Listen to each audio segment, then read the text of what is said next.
Sophia had always known she wanted to be a teacher. It wasn't just a career to her, it was her passion, her calling. Growing up in a small town, she saw firsthand the difference a dedicated teacher could make in a child's life. She was determined to be that person for her students. After graduating from college, Sophia took a job at a local elementary school in her hometown. It wasn't the best-funded school, but that didn't matter to her. What mattered were the children. Many of the students came from low-income families, and for Sophia, that made her mission even clearer: to ensure every child had a chance to succeed, regardless of their background. The school, nestled on the outskirts of town, was often overlooked when it came to funding and resources. The classrooms were old, the textbooks outdated, and the playground equipment rusty. But Sophia loved it there. The challenges didn't faze her, they only deepened her commitment. Every morning, she would arrive early, making sure her classroom was ready, filled with colorful posters, books, and everything she could gather on her limited budget. She often dipped into her own savings to buy supplies for the students, but she didn't mind. It was worth it to see the smiles on their faces when they learned something new. Sophia's students adored her. She was kind, patient, and always willing to listen. She believed in teaching not just lessons from textbooks, but also about life, about kindness, compassion, and resilience. And she practiced what she preached. She knew that many of her students were dealing with issues far beyond their age. Families struggling to make ends meet, parents working 2 or 3 jobs just to put food on the table, and some kids even coming to school hungry. Sophia couldn't fix their home lives, but she could make sure that for the hours they spent in her classroom, they felt safe, supported, and valued. One student, in particular, had caught her attention. Tommy was a quiet boy, small for his age, with wide, curious eyes that often followed Sophia around the room as she taught. He wasn't like the other kids. While they played and chatted during recess, Tommy often sat alone, drawing or reading. Sophia noticed this, but didn't push him. She knew every child opened up in their own time, and she was determined to be there when Tommy was ready. It wasn't long before Sophia noticed something else about Tommy. His shoes. Every day he came to school wearing the same pair of worn-out sneakers. They were too small for him, the soles thinning and the fabric fraying. Holes had started to appear, and through them, Sophia could see his socks, which were also tattered. At first, she thought maybe Tommy simply liked those shoes and wore them a lot. But as the days turned into weeks, it became clear that these were the only shoes he had. Sophia couldn't stop thinking about it. Every time she looked at Tommy, her heart ached. She imagined how uncomfortable it must be for him, walking around in shoes that didn't fit, feeling self-conscious and embarrassed. She wondered what the other kids thought, and whether Tommy was being teased for it. But even more than that, Sophia thought about how Tommy must feel. She could see it in his body language, the way he would sit quietly, trying to hide his feet, the way he never asked to go outside during recess, or how he lingered in the classroom while the other kids ran out to play. His shoes were holding him back in more ways than one. The more Sophia thought about it, the more it weighed on her heart. She knew Tommy's family was struggling financially. His mother worked long hours, and there wasn't a father in the picture. Sophia couldn't imagine how they could afford new shoes for Tommy when there were probably so many other more pressing needs. And as much as she wanted to help, there was a line she knew she wasn't supposed to cross. The school had strict policies about teachers giving personal gifts to students. They were meant to avoid any perception of favoritism or unequal treatment. But how could she ignore Tommy's situation? She couldn't stand by and do nothing when a child in her care was suffering, even in a small way. One evening, after all the students had gone home and the school was quiet, Sophia sat at her desk, staring at her lesson plans. But her mind wasn't on tomorrow's lesson. It was on Tommy and his worn-out shoes. She knew what she had to do, but the decision wasn't easy. Was it worth the risk? What if it got her into trouble? Would the administration understand, or would they see her gesture as crossing a line? These thoughts weighed on her, but in the end, her heart won out. She couldn't watch Tommy struggle any longer, and she decided to take action, no matter the cost. That night, after noticing Tommy's shoes had reached a point beyond repair, Sophia couldn't get him out of her mind. She sat at her desk, trying to focus on the next day's lesson plans, but her thoughts kept returning to Tommy and his worn-out shoes. She could still see the small holes where his socks peeked through, the frayed edges, and how he tried so hard to hide them from everyone else. His quiet demeanor, coupled with the visible signs of discomfort, struck her deeply. No child should have to go through the school day feeling ashamed or uncomfortable, least of all because of something as basic as shoes. Sophia knew the school had strict policies about teachers giving gifts to students. She'd heard the rules many times: no special treatment, no personal favors that might appear as favoritism. But this didn't feel like a favor to her, it felt like a responsibility. Tommy's situation was different. He wasn't asking for help, but Sophia could see how much he needed it. And for her, that was enough reason to act. After much deliberation, Sophia made up her mind. She couldn't change Tommy's home situation, but she could do this one small thing to make his life a little easier. The next afternoon, after school had ended and the halls were quiet, she stopped by a shoe store on her way home. She carefully chose a pair of shoes she thought Tommy would love, something practical, yet stylish enough to make him feel confident. The shoes weren't expensive, but to her, the price didn't matter. What mattered was the smile she hoped it would bring to his face. The following morning, Sophia arrived at school early, heart racing with a mixture of nerves and anticipation. She tucked the shoes in her bag, planning to give them to Tommy discreetly. When Tommy walked into the classroom, his usual quiet self, she called him over before the day started. She gently handed him the shoes in a simple, no-fuss manner. "These are for you," she said softly. "I noticed yours were getting worn out, and I thought you might like a new pair." Tommy's reaction was priceless. At first, he didn't say anything, his eyes wide with surprise.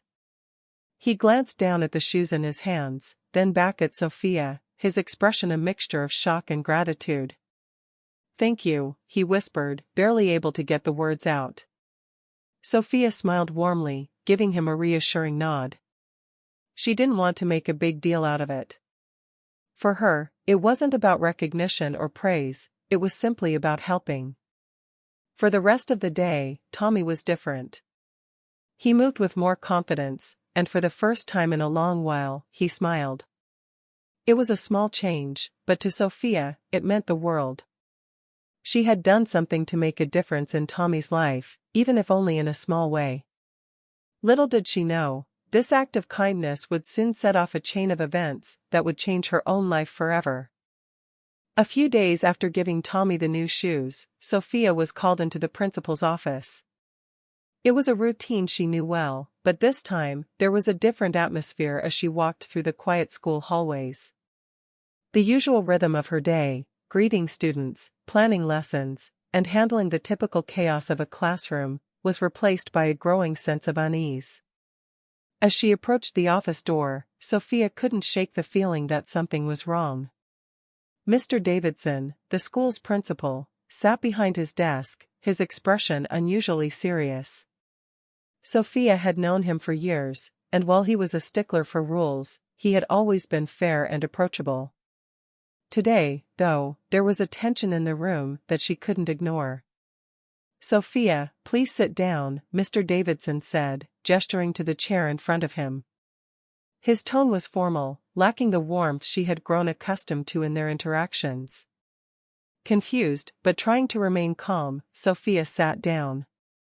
"Is something wrong?" she asked, her voice steady, but her hands beginning to tremble slightly in her lap. Mr. Davidson hesitated for a moment before speaking. "I've been informed that you purchased a pair of shoes for one of your students, Tommy. Is that correct?" Sophia's heart sank. She knew immediately where this conversation was headed, but she answered honestly. Yes, I did. His shoes were falling apart, and I wanted to help. Mr. Davidson sighed and leaned back in his chair, rubbing his temples as if preparing for a difficult conversation. I understand your intentions, Sophia. Truly, I do. But we have a strict policy about teachers giving personal gifts to students. You know that. It's a policy to ensure fairness and avoid favoritism, and unfortunately, this situation is a direct violation. Sophia's mind raced as she listened to the principal's words. She knew about the policy, of course, but in that moment, when she saw Tommy's worn-out shoes, she hadn't thought about rules or policies. She had only thought about a child in need. I wasn't trying to break any rules, Sophia said, her voice soft but firm. I just wanted to help him. His family doesn't have much, and he was embarrassed about his shoes. I didn't think it would be a problem. Mr. Davidson's expression softened for a moment, but he quickly regained his professional demeanor. I understand that your heart was in the right place, he said, but this isn't just about intentions. It's about the example it sets and the potential issues it can cause. Other students might wonder why they didn't receive help, and parents might question why a teacher is giving gifts to their children. We have to treat all students equally. Sophia's throat tightened. She had always been careful not to play favorites, and the thought that her gesture could be seen that way felt like a slap in the face. I wasn't trying to show favoritism, she insisted. I just couldn't stand by and watch him struggle. I believe you, Mr. Davidson replied, his tone softer now, but the school board has been made aware of this situation, and they see it as a serious violation. They've decided to take action. Sophia's stomach churned. What kind of action? She asked, already fearing the answer. Mr. Davidson looked down for a moment before meeting her eyes. I have no choice but to let you go. The words hit Sophia like a punch to the gut. Fired? For helping a student? She couldn't believe it.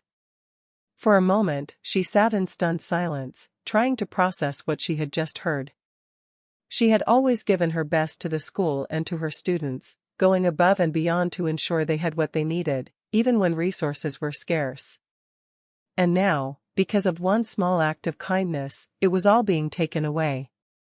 You're firing me, she whispered, her voice barely audible. Mr. Davidson nodded solemnly. I'm so sorry, Sophia. You're an incredible teacher, and this isn't something I wanted to do. But the board's decision is final. I tried to advocate for you, but they were firm in their stance. We have to uphold the rules. Tears welled up in Sophia's eyes as she listened, but she blinked them back. She didn't want to cry, not here, not in front of the principal. It felt like too much to process. How could something as simple as buying shoes for a student lead to this? She had thought she was doing the right thing, that helping Tommy was worth any potential trouble, but now she wasn't sure. Was it wrong to care? To go the extra mile for a student in need? I understand, Sophia said finally, her voice shaking. She stood up, feeling a deep sense of injustice, but also knowing that no amount of arguing would change the outcome. Thank you for everything, she added quietly, before turning and walking out of the office. As she left the school building for the last time, Sophia felt a wave of emotions crash over her: anger, sadness, and confusion.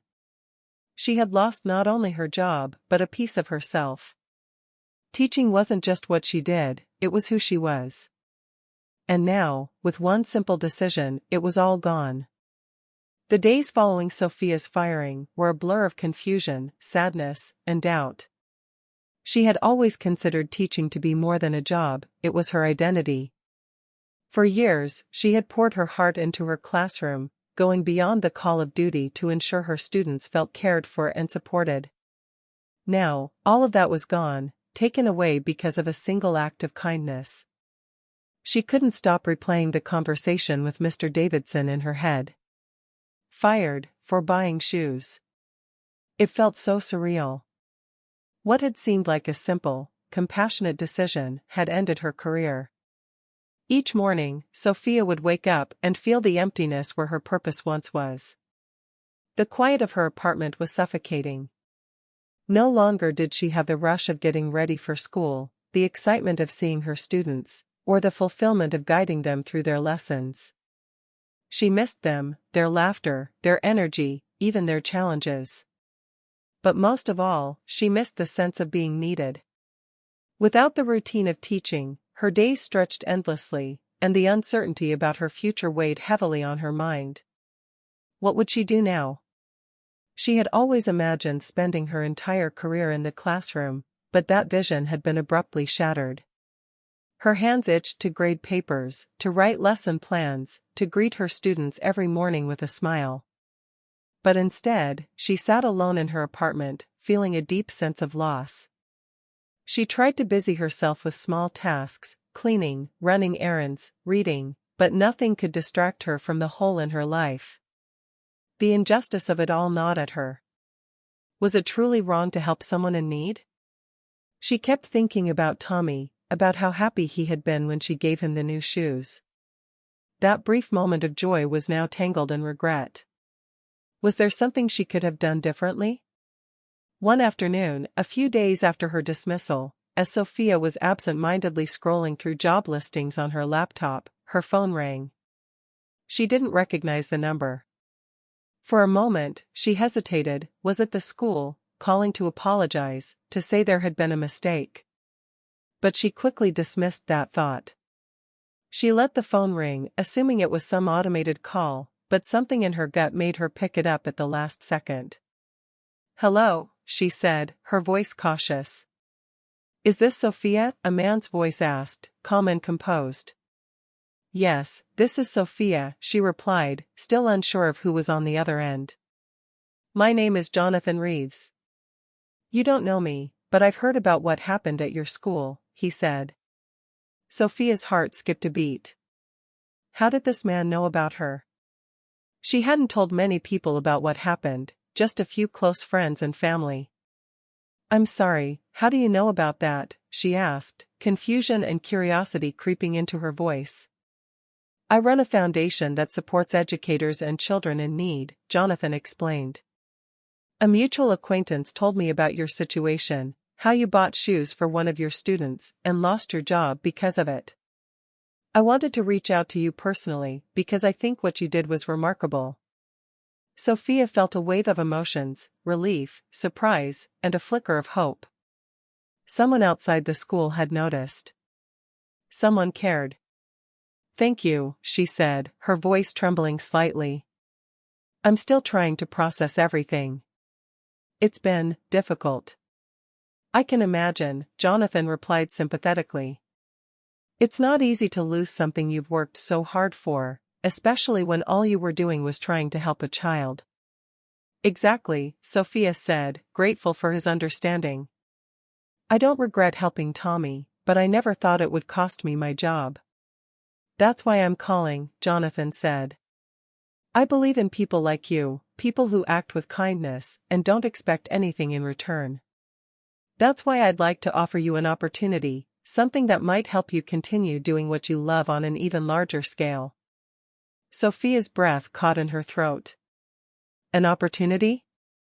What do you mean?" "I'd like to offer you a position with my foundation," Jonathan explained. "We focus on helping children from low-income families, much like your student Tommy. Your role would be to oversee educational initiatives and outreach programs that directly impact kids who need help the most. It's a chance to make a difference, not just in one classroom, but across entire communities." Sophia couldn't believe what she was hearing. After days of feeling lost and uncertain, a complete stranger was offering her a new beginning. She didn't know what to say. I don't know what to say," she stammered, her mind racing with a mix of emotions. "You don't have to decide right now," Jonathan said gently. "Take some time to think about it. I just want you to know that your kindness hasn't gone unnoticed. Sometimes when one door closes, another opens." After the call ended, Sophia sat in stunned silence. Could this really be happening? In the span of a few minutes, her bleak future had shifted. Jonathan's offer was like a lifeline, something that might not only restore her purpose, but allow her to help even more children.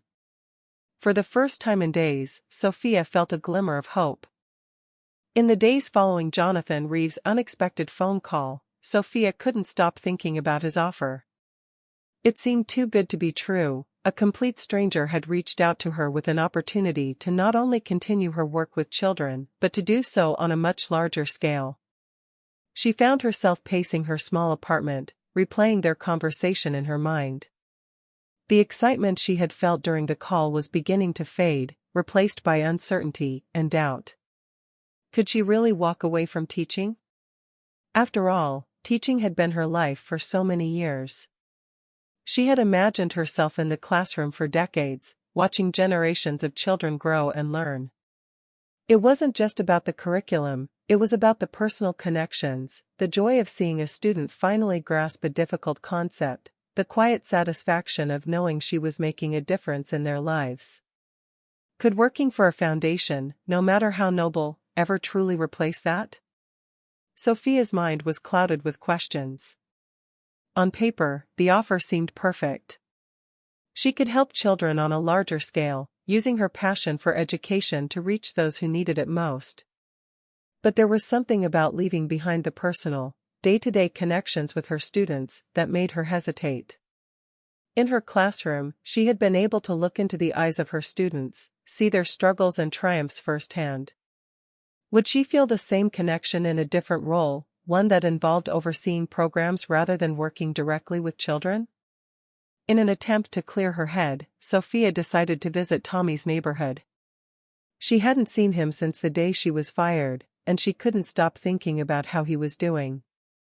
More than anything, she needed to reconnect with the reason she had made the decision to help him in the first place. As she walked through the familiar streets, Sophia noticed how different everything felt. Without the daily rhythm of teaching, her world seemed quieter, slower. She missed the constant buzz of activity in the classroom, the sense of purpose that had driven her every day. But at the same time, there was something freeing about being able to take a step back and reflect on what she really wanted. When she arrived at Tommy's house, his mother greeted her warmly. There was no bitterness or anger in her voice, only gratitude. "Miss Sophia," she said, her face lighting up with a smile. "I can't tell you how much we appreciate what you did for Tommy. You really changed his life." Sophia smiled back, feeling a sense of peace wash over her. "It was nothing," she replied, though she knew it had meant everything to Tommy. "I just wanted to help." Tommy's mother shook her head. "It was more than just shoes. You made him feel special. You made him feel like someone cared." Sophia's heart swelled at her words. This was why she had become a teacher in the first place. It wasn't about following rules or adhering to policies, it was about making a difference in the lives of children who needed it most. And yet, here she was, without a job and uncertain about her future. After leaving Tommy's house, Sophia found herself walking aimlessly through the neighborhood, her thoughts swirling. Seeing Tommy's family had reminded her of why she had gone into teaching, but it also reinforced the challenges she had faced. The system was rigid, and sometimes, no matter how much she cared, there were limits to what she could do. Could Jonathan's offer provide her with a way to break free from those limitations and help children in a new way? That night, as she sat in her small apartment, Sophia found herself staring at the phone, Jonathan's offer still hanging in the air. The possibility of making a broader impact was tempting, but the fear of stepping into the unknown weighed heavily on her. She had never envisioned herself doing anything other than teaching. Could she really leave the classroom behind? She replayed Jonathan's words in her mind, "I believe in people like you. People who act with kindness and don't expect anything in return." His words had struck a chord with her. He wasn't just offering her a job, he was offering her a chance to continue living out her values, to help children on a scale she had never imagined. but would it be the same? Could she truly find fulfillment in a role that didn't involve direct interaction with students? That was the heart of her conflict. For Sophia, teaching wasn't just about educating, it was about building relationships, understanding each child's unique needs, and guiding them through both academic and personal challenges. And yet, she couldn't deny the excitement she had felt when Jonathan had mentioned his foundation. The idea of working on initiatives that could change the lives of hundreds, even thousands, of children was exhilarating. She could help provide resources that schools desperately needed, create programs that could reach underprivileged kids like Tommy, and make a difference on a scale she had never dreamed of. The decision weighed heavily on her. She wanted to honor the connections she had built as a teacher, but she also knew that change wasn't necessarily a bad thing. Perhaps this was the next step in her journey, one that would allow her to grow in ways she hadn't anticipated. As she sat in the quiet of her apartment, Sophia knew she had to make a choice. Stay attached to the world she had known, or take a leap into something new. And though the decision scared her, a part of her knew what she had to do. After a deep breath, she picked up the phone and dialed Jonathan's number. "I've thought about it," she said when he answered. "And I'd like to accept your offer." The words felt strange on her lips, but at the same time, they felt right. As Jonathan expressed his enthusiasm and explained the next steps, Sophia realized that this was the beginning of something new, something that, though different, might just be the change she needed. The day had finally arrived. Weeks after Sophia had nervously accepted Jonathan Reeves' offer, she found herself standing in front of a modern glass building, headquarters for Jonathan's foundation. It was a striking, expansive structure that somehow felt both professional and welcoming, a clear reflection of the organization's mission to help those in need. The size of the building alone was enough to remind Sophia that she was no longer in the small, humble environment of her local school. This was an entirely new world. As she walked toward the entrance, Sophia couldn't help but feel a mixture of excitement and apprehension. Her heart pounded with anticipation. This was her chance to make a broader impact, to help children in ways that weren't limited by the bureaucracy of a school system. But as she took her first steps through the revolving doors, there was still a lingering doubt in her mind. Could she truly find the same sense of purpose here that she had once found in her classroom? Inside the building, she was greeted by a friendly receptionist who smiled warmly. "You must be Sophia," the receptionist said. "Jonathan has been expecting you. Let me show you to your office." My office, Sophia thought, the words feeling foreign. It all seemed so surreal, and as she followed the receptionist through the bright, spacious corridors, she felt a growing sense of disbelief that this was actually her new life. In her mind, she had imagined being surrounded by stacks of papers, chalkboards, and the clamor of energetic students. Instead, she was stepping into a sleek, polished corporate environment that was worlds apart from her teaching days. After being led to her office, a modest but stylish space with a large desk, comfortable seating, and a window that overlooked the city, Sophia sat down and took a deep breath. There was a folder waiting for her on the desk, with details about her new role.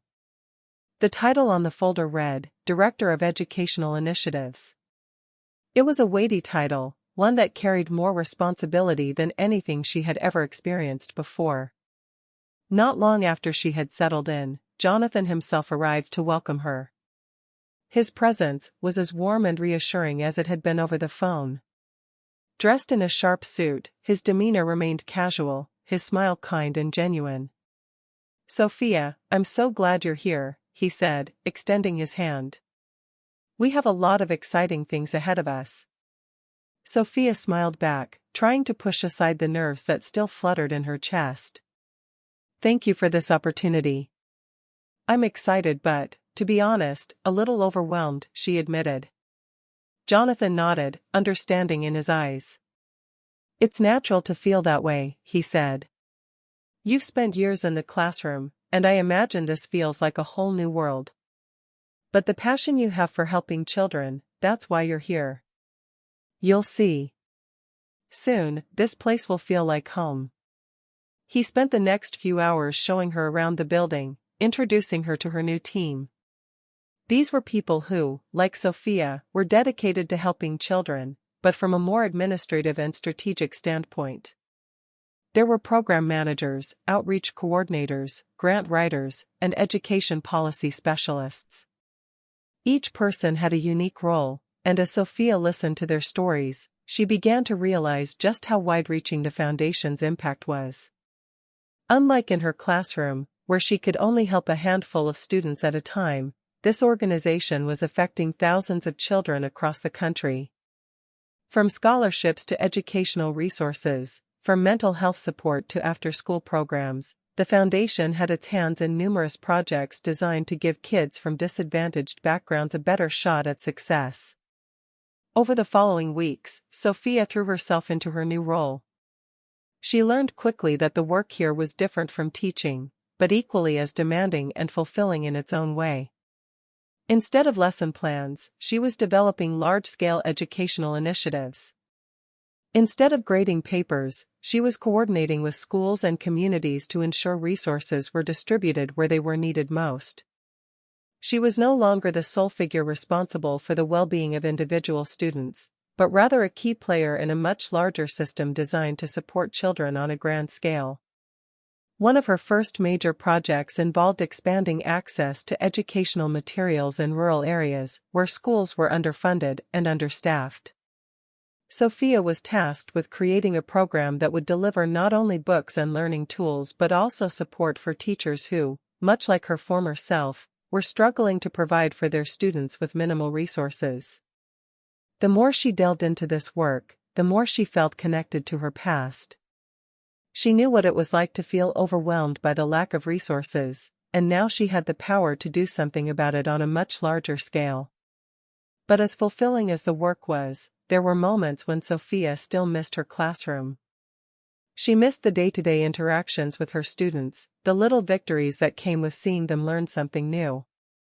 In her new role, she often worked behind the scenes, coordinating programs and initiatives, but not seeing the immediate impact they had on the children. That all changed one afternoon when Jonathan invited her to visit a school that had recently benefited from one of the Foundation's programs.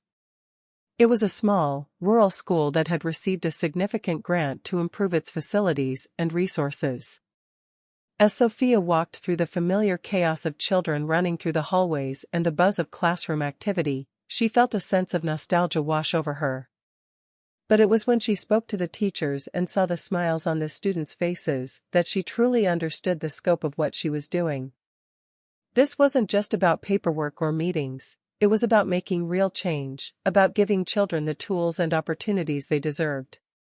Sophia left the school that day with a renewed sense of purpose. She had found her place in this new world, one where she could still make a difference, even if it wasn't in the way she had originally imagined. Her heart was still in education, but now, her reach extended far beyond the walls of a single classroom. It had been several months since Sophia joined Jonathan Reeves' Foundation, and she was finally starting to feel at home in her new role. The transition from teacher to director of educational initiatives had not been without its challenges. There were days when she missed the immediate gratification of working directly with students, days when she longed for the familiar sights and sounds of a classroom, the excitement of guiding a child to an aha moment. But slowly, Sophia began to see the far-reaching impact of her work with the Foundation. She was no longer just one person helping a handful of students, she was part of an organization changing the lives of thousands of children across the country. Her most recent project had been a great success. Sophia had developed an educational initiative designed to provide resources and training for teachers in underfunded schools. The program had already reached over 50 schools, supplying them with books, classroom supplies, and professional development workshops. The gratitude from the teachers, many of whom reminded her of herself, was overwhelming. They sent her letters, photos, and videos of the children benefiting from the program, their classrooms transformed with the help of the Foundation. Despite this success, Sophia still felt something was missing. She had done so much to help children in need, but there was still a part of her that wanted to connect more deeply, to leave a lasting mark beyond the programs she managed. She didn't want to be just another person behind a desk, coordinating initiatives from afar. She wanted to do something that truly reflected her passion for education and the values she had always held close: kindness, empathy, and the belief that every child deserves a chance to thrive. One afternoon, as Sophia sat at her desk reviewing the latest reports, she received an email from Jonathan asking her to meet him for lunch. Curious, but slightly apprehensive, she agreed. Jonathan had always been supportive, and over time, she had grown to admire his leadership and vision. But this lunch invitation felt different. There was an air of formality to it, and Sophia couldn't help but wonder if something big was about to happen. When they met at a small, cozy cafe downtown, Jonathan greeted her warmly. As they sat down, he wasted no time getting to the point. "Sophia," he began, his voice calm but serious, "I've been thinking a lot about the work you've done since joining us.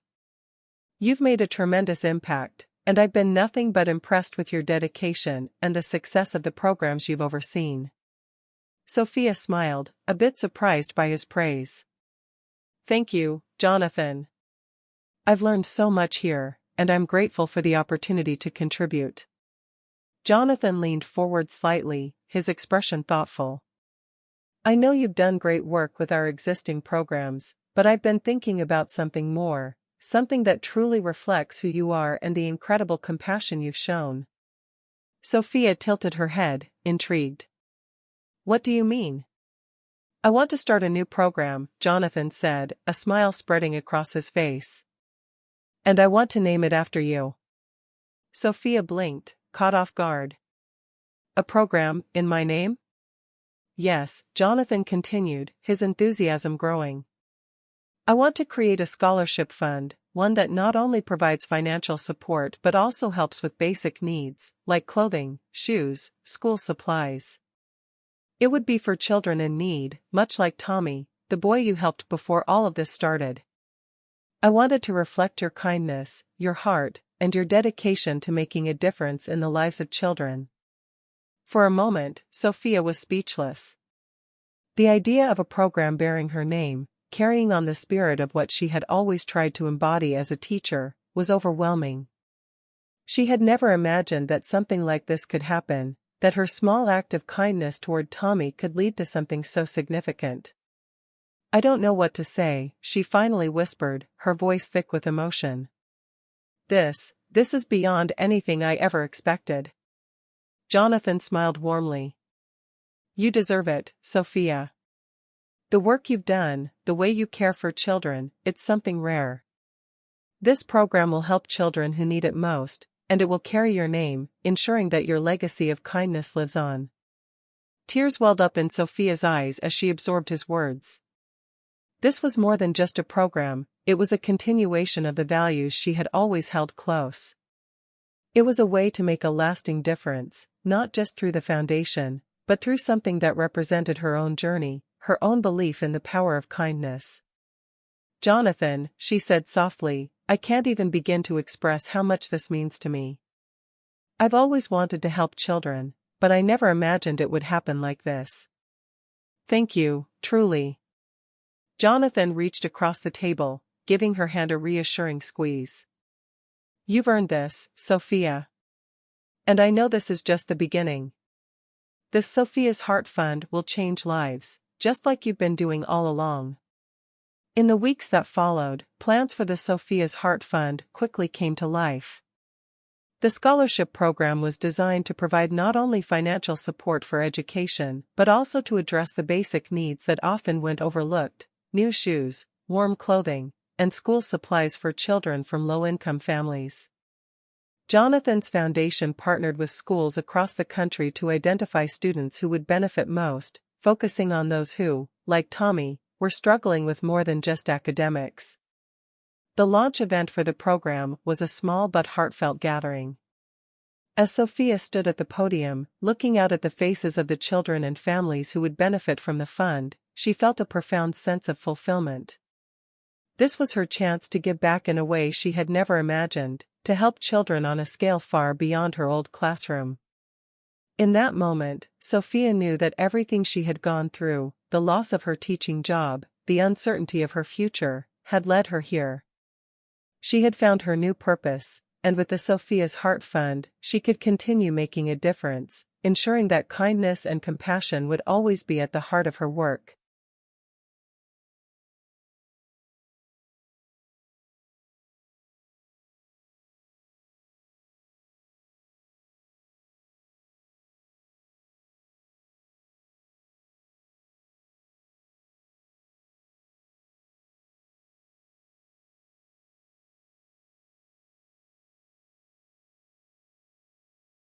The opening ceremony of the Sophia's Heart Fund was a quiet but meaningful event, held in a small community center that had been transformed for the occasion. It wasn't grand or flashy, but that wasn't the point. The room was filled with children and families who had already benefited from the foundation's work, as well as teachers and community leaders who were partnering with the program to help those in need. Sophia stood at the front of the room, her heart swelling with emotion as she took it all in. She never could have imagined that her journey would lead her here. As she looked around at the smiling faces of the children, their parents standing proudly behind them, she felt an overwhelming sense of fulfillment. This was a moment she hadn't planned for, a moment that came out of the chaos and heartbreak of losing the teaching job she had loved so much. But it was also a moment that felt like destiny, the result of years of hard work, dedication, and, most importantly, kindness. As Sophia approached the podium to give her speech, she thought back to the day she was fired. She remembered the shame, the anger, and the confusion she had felt walking out of the principal's office, wondering if she had made the right choice by helping Tommy. In that moment, she had been consumed by doubt, questioning whether there was a place for people like her in a world that sometimes seemed more focused on rules than on compassion. But now, standing before this crowd, Sophia realized that every step of her journey had been leading her to this point. Losing her job had been devastating, but it had also pushed her to find a new way to make a difference. And in doing so, she had discovered a path that allowed her to help far more children than she ever could have from inside the walls of a single classroom. As she began her speech, Sophia spoke from the heart, her voice steady but filled with emotion. When I started my career as a teacher, I never imagined that one small act of kindness would lead me here, she began, glancing around the room. Helping Tommy, a student who needed something as simple as a new pair of shoes, was the beginning of a journey I didn't see coming. But I've learned that kindness has a way of creating ripples that turn into waves of change. The audience listened intently as Sophia continued, sharing her story with humility and grace. She talked about the importance of caring for one another, of noticing when someone needs help, and of stepping forward to offer that help, even when it's difficult or when the rules say otherwise. Sometimes, she said, the most important thing we can do is follow our hearts. She went on to describe how the Sophia's Heart Fund would work, outlining the scholarships, resources, and support that would be provided to children in need. But what she was most excited about was how the program would focus on more than just academic success. It would also address the basic needs of children, like clothing and supplies, that were often overlooked. Because every child deserves to feel seen, to feel valued, and to know that someone cares about them, Sophia said, her voice growing more passionate. By the time she finished her speech, there wasn't a dry eye in the room. Sophia looked out at the crowd and saw tears of gratitude, smiles of hope, and nods of understanding. The children, some too young to fully grasp the significance of the day, sat quietly, their new shoes shining brightly beneath the table. And behind them, their parents, many of whom had struggled for years to provide for their families, looked at Sophia with a deep sense of appreciation. Jonathan Reeves, who had been standing off to the side during Sophia's speech, stepped forward to join her at the podium. His face was filled with pride as he took the microphone. Sophia, your heart and your dedication are what make this program possible, he said. You've shown us all the power of one person's kindness, and how it can create a legacy that will change lives for generations to come. Sophia smiled through her tears as the room erupted into applause. It was a simple moment, but it was also profound. As she stood there, surrounded by people whose lives had already been touched by the fund, she felt a sense of peace she hadn't known in a long time. Her journey had come full circle. She had lost her job for helping one child, but now she was in a position to help countless more. The Sophia's Heart Fund was more than just a program, it was a testament to the power of compassion and the belief that every small act of kindness can spark a change far greater than we ever imagine. And for the first time in a long time, Sophia felt like she was exactly where she was meant to be. This conclusion highlights Sophia's reflection on her journey, the emotional impact of the Sophia's Heart Fund launch, and the fulfillment she feels as she realizes her purpose has expanded far beyond what she originally envisioned. It completes her transformation from a teacher focused on individual students to someone making a difference on a much larger scale.